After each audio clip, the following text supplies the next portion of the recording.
All right, so we're going to try and use the whiteboard for this instruction. And for this lesson, I'm going to attach a document for you that will help you out. So here's what I want to do. I want to show you the notes that I'm going to attach. These are the notes that I'm going to attach. Okay, so what I want to do here is show you that we have different theorems that we're going to be using for this section. So when I teach it in a classroom, this is what I use. So I like to do it this way. And I say let the first one we're going to let f be a polynomial function. And if f of x is divided by x minus c, then the remainder is f of c. So let's go back to the whiteboard.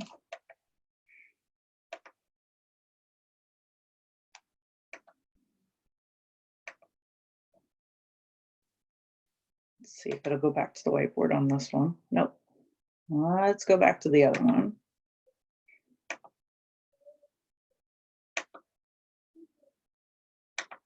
That's not what I wanted either. Let's pause the share. So hopefully I go back to this one. Nope. Nope. Share this one. Yep, there we go. I lost the 5.2 maybe. Let's see. Nope. Hold on. Nope. Okay. So I guess I'm back on this one. Okay. 5.2. Number 11 goes f of x equals 4x cubed minus 3x squared minus 8x plus 4. And we want to know if x minus 2 is a factor. Okay, so the remainder theorem said that if we divide it by x minus 2, then 2 would be a remainder. So the way that we're going to do it for this one is we're going to put 2 in for x and solve it out. Okay, so we get 4 times 2 cubed minus 3 times 2 squared minus 8 times 2 plus 4. So 4 times 8 minus 3 times 4 minus 16 plus 4 gives me 32 minus 12 minus 16. Sorry, my 4s are kind of not doing so well. Plus 4. And that all gives me 8. Okay, so it says if f of x is divided by x minus c, then the remainder is f of c. So 8 is now the remainder. Okay, so that's the remainder. That would be the answer that I type in on my MATLAB. So back to the notes that I have here.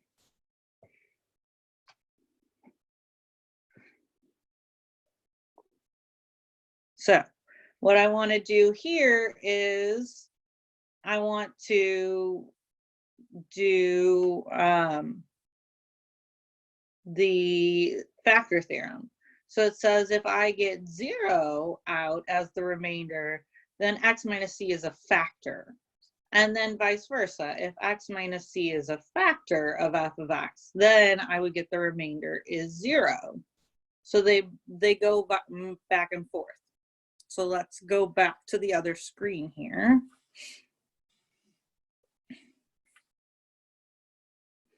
And it gives me a blank screen, and that's okay. But we again had f at 2 equals 8. It's not 0. So this one was not a factor.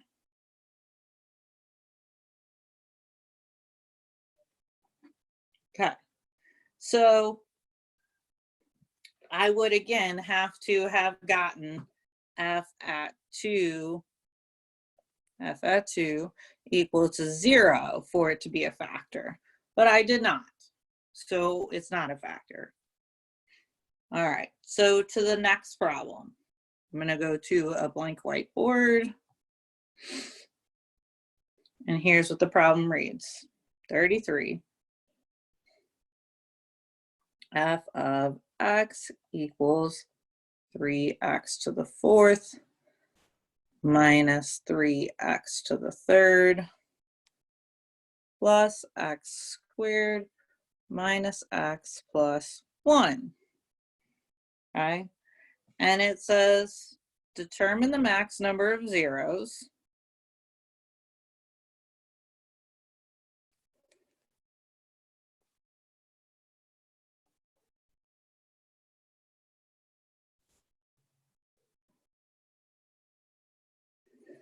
and find them.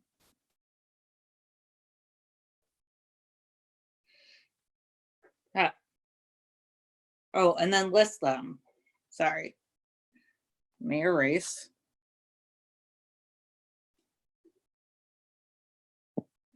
And list them.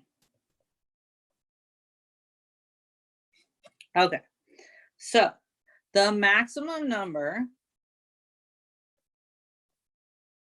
is the highest exponent. So the maximum number here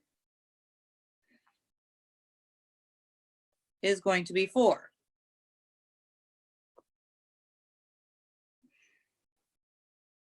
All right, in order to figure out what the factors are, we're going to need to go back to that sheet that we had before.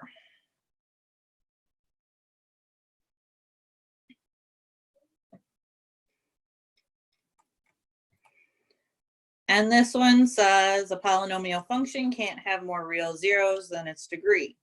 It also says the rational zeros theorem. So this one's a little tricky, but once we practice it, it's not so bad. So it says, if I have a polynomial function of degree 1 or higher, in the form, we all know what a function looks like at this point, where each coefficient is an integer. So our numbers in front of x can't be anything other than an integer. If p over q in lowest terms is a rational zero of f, then p must be a factor of a naught. So it should be the last number,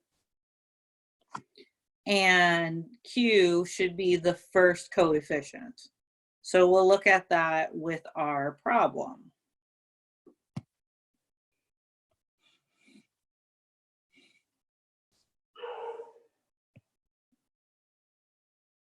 And I wish that I could go back to the one I was on, but that's okay. So our first term was 3x to the 4th, and our last term was 1.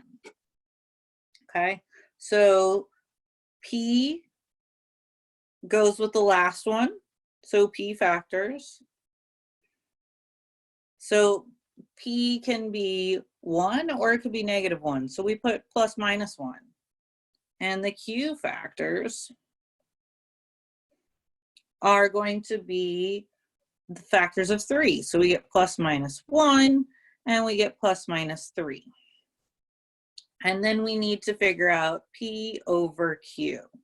These are all the possible factors of the polynomial that we originally had. So we're going to do p over q. We're going to do 1. We're going to do 1 over 1. Well, 1 over 1 is 1. So p over q will give me plus minus 1. We're also going to do 1 and 3. So we have 1 over 3. So we also get plus minus 1/3. So we have a maximum number of 4, and we have the possibility of the factors being plus minus 1 and plus minus 1/3. Okay, so we're going to use this to do a longer problem. Yep, see, got rid of my whiteboard. So that's what I thought. All right, new whiteboard. All right, 51. X cubed plus 2x squared minus 5x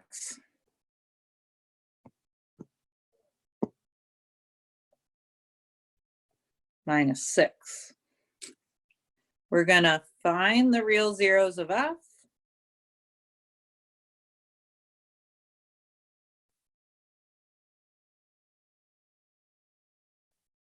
Which I forgot to write f of x, but we'll be all right with that. And we're going to use the real zeros to factor f.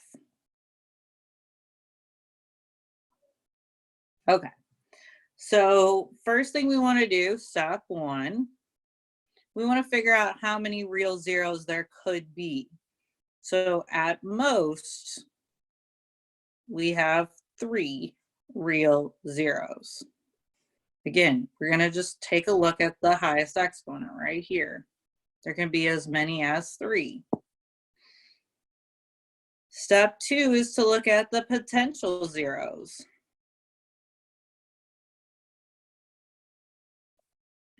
Okay, so the potential zeros, we're going to look at the first and the last number. Here's the first number, and the last number is that coefficient in front of x.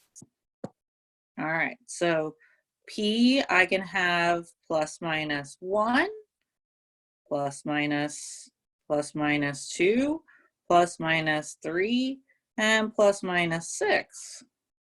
All factors of 6. For Q, the only thing I can have is plus minus 1. When I do P over Q, the only thing I can have is all of those numbers over 1, which gives me the original set here, the plus minus 1, plus minus 2, plus minus 3, and plus minus 6. All right, so step 3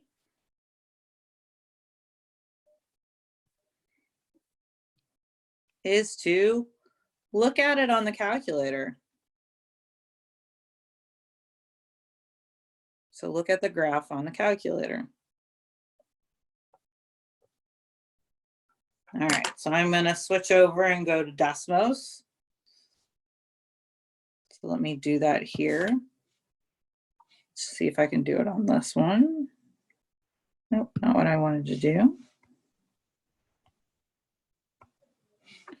Share. Not what I wanted. Share. Screen, maybe. Not where I wanted it. Share. Nope. Need some of you to teach me how to do this a little better. Yep.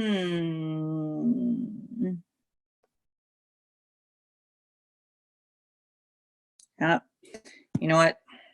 I will just put you over to the laptop and we'll do it that way. All right, so we'll go here and see if I can populate you over this way to Desmos. Yep.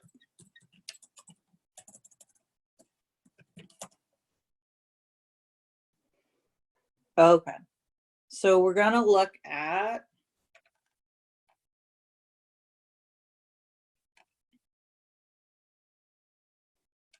x cubed plus 2x squared minus 5x minus 6. Okay, so here we want to look at where the zeros are. Where does it cross the x-axis? Well, it crosses right here at -3, it crosses right here at -1, and it crosses right here at 2. So definitely all things we had seen, because we put plus minus 1, plus minus 2, plus minus 3, and plus minus 6. So definitely ones that we wanted. Okay, so let's go back to the whiteboard. Okay, So we saw that we had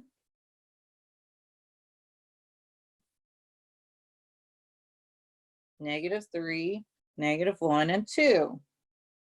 Okay.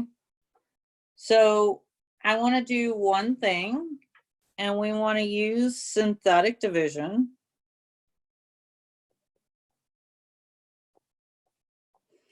to check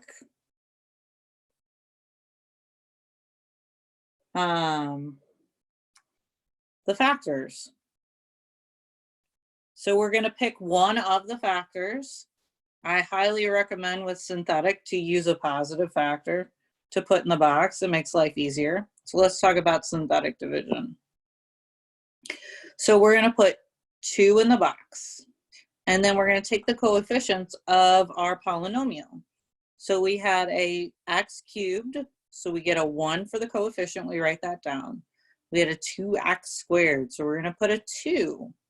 We had a -5x, we're going to put a -5. We had a -6 at the end, and we're going to put a -6. We're going to leave a row of blanks and then put a line. So with synthetic division, the 1 drops down, and then we take the 1 times the 2. So we're going to take this one, we're going to go back, and we're going to do it times. So 1 times 2 is 2, and then we're going to add straight down. So we get 4. 2 times 4 is 8. Add straight down, and we get 3.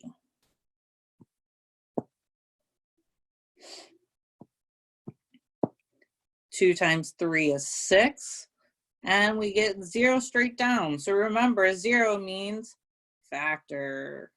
It's definitely a factor. 2 is a factor, which is what we were hoping in the first place. So what I want to do here now is write a new polynomial. So this one would be the remainder. I don't want this one. The 3 is now the back, plus 4x is the x term, plus x squared. And then if I can, I factor it. So this is just x plus 3, x plus 1. Those were the factors we already saw right here, up at the top. We saw -3 and -1. There they are.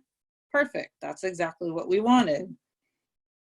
We also have this x minus 2. Remember, if writing factors are opposite what they look like. So the original problem said find the real zeros of f. That's this right here. This is the real zeros of f right at the top. And then it says use the real zeros to factor f right here. Okay, equals f of x. There's our answer. Okay, so we're gonna do a similar problem again. Okay, so we're gonna do, apparently I might have erased the number. Not quite sure. So we're gonna do another one. I don't know what number it is. Apparently I erased it. Sorry about that.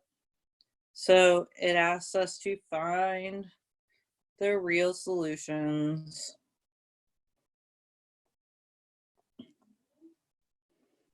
of each equation. And so our equation is f of x equals 2x cubed minus x squared plus 2x minus 1. All right, so this one that's helpful here is, again, we're going to do p is plus minus 1, q is plus minus 1, and plus minus 2. So again, p is the back number, q is the front number. P over q is going to give me plus minus 1 or plus minus 1/2. So I'm going to go back to Desmos and look at that. So let me go back to here and share my screen. Go back to Desmos. And we're going to change this up to, let me just erase the whole thing, 2x cubed minus x squared plus 2x minus 1. Okay, so there's only one root here, but if you look back at our original equation, we could have as many as 3. So on Desmos, it tells us that it's 1/2. On your calculator, you're going to see that it's somewhere in between 0 and 1. So it's helpful that we had those P over Qs.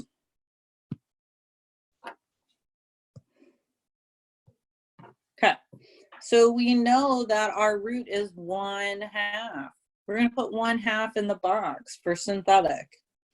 And we're going to get, again, 2 is the first coefficient, -1 is the second one, 2 is the third, -1 is the third, or the fourth, sorry. And we're going to go down. So again, 2 goes straight down. We get 2. We're going to multiply it. So 2 times 1/2 gives me 1. I'm going to add that. I'm going to get 0. 0 times 1/2 is 0. Add straight down. And I get 2. 2 times 1/2 is 1. And I get exactly what I wanted here. I'm going to get 0. Okay, again, I'm going to ignore the last one and write my term. So I get a 2. I don't have an x term, but I have a 2x squared equals 0. So that's my other piece. Okay, so I'm going to try and factor this. I have an x minus 1/2 and a 2x squared plus 2. There is one more piece I can do to factor this equation. I have a 2 that's in common here. I have a 2 and a 2, and I can pull that out. So I can write a 2 out front, x minus 1/2, and x squared plus 1. Okay, so that would be how I factored it. I could also then go back and replace. So let me erase this.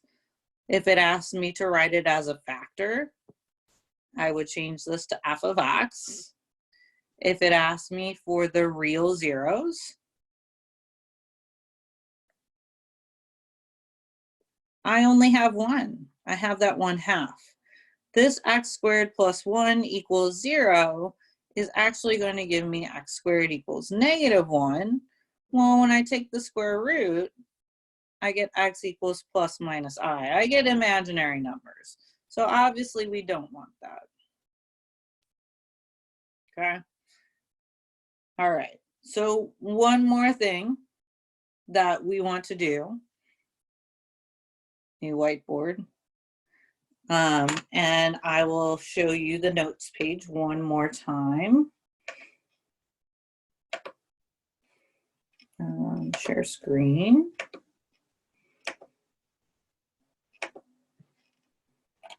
Okay, so the last one says, let f denote a continuous function if a is less than b and the functions are of opposite signs, or the answers are of opposite sign, then f has at least 1 0 between a and b. So this one's a little bit tricky in terms of reading, but it's actually really easy to do in the real world. So let's, again, switch back to the whiteboard. And A7, I don't really think I want red. I don't know that you guys want to read red the whole time. All right, A7 says to use the intermediate value theorem, so I just abbreviate it, to show the function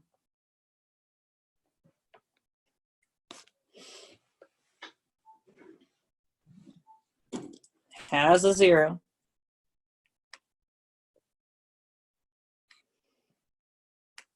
In the given interval.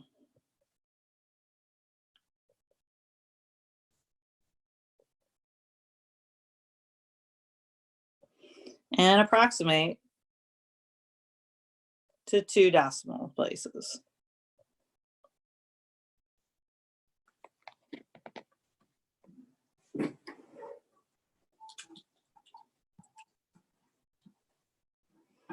Okay, so we're going to have half of x equals 2x cubed plus 6x squared minus 8x plus 2.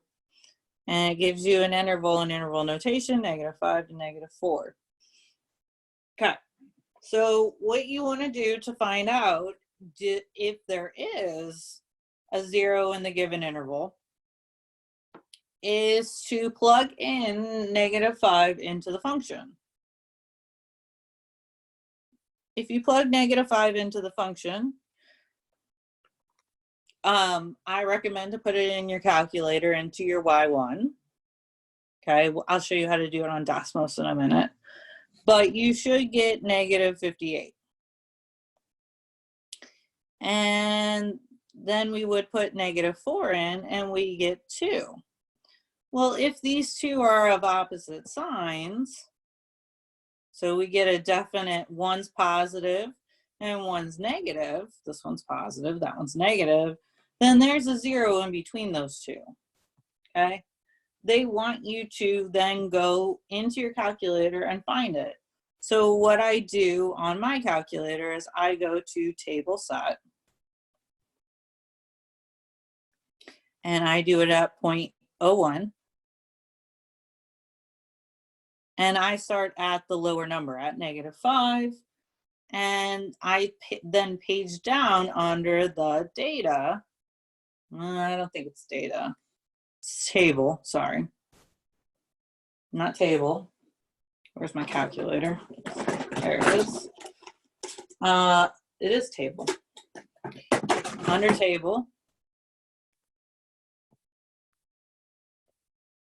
So under table, then you're going to just page down. So page through all the numbers until you get to the closest one to 0. So closest to 0.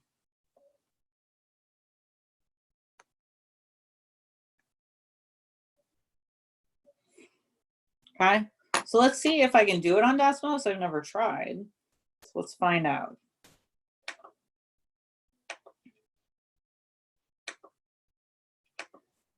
Let me type in the function.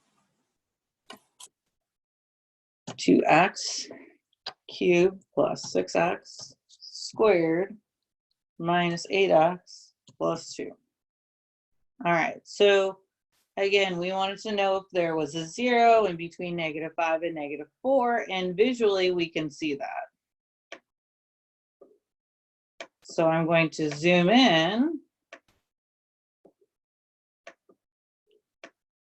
And I have to be within 2 decimal places, so I guess I should be able to find this out. Because I should be able to find the 0. I don't know why it's not letting me do it. There it is. So I should be able to do it, I guess, on Desmos as well.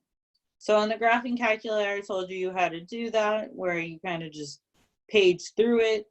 Obviously on Desmos, you're going to get the exact 0. So they do want you to use table set. The way that I've done it in class, I've always got -4.05. And so it's -4.049. So -4.05 is the closest one. So if you have any trouble with this last one on the calculator, definitely ask for help on that on the classwork on Friday. So let me know. All right. Otherwise, that's the last problem we have for the set. And I will make sure to email out and post the notes that get attached to this actual lecture.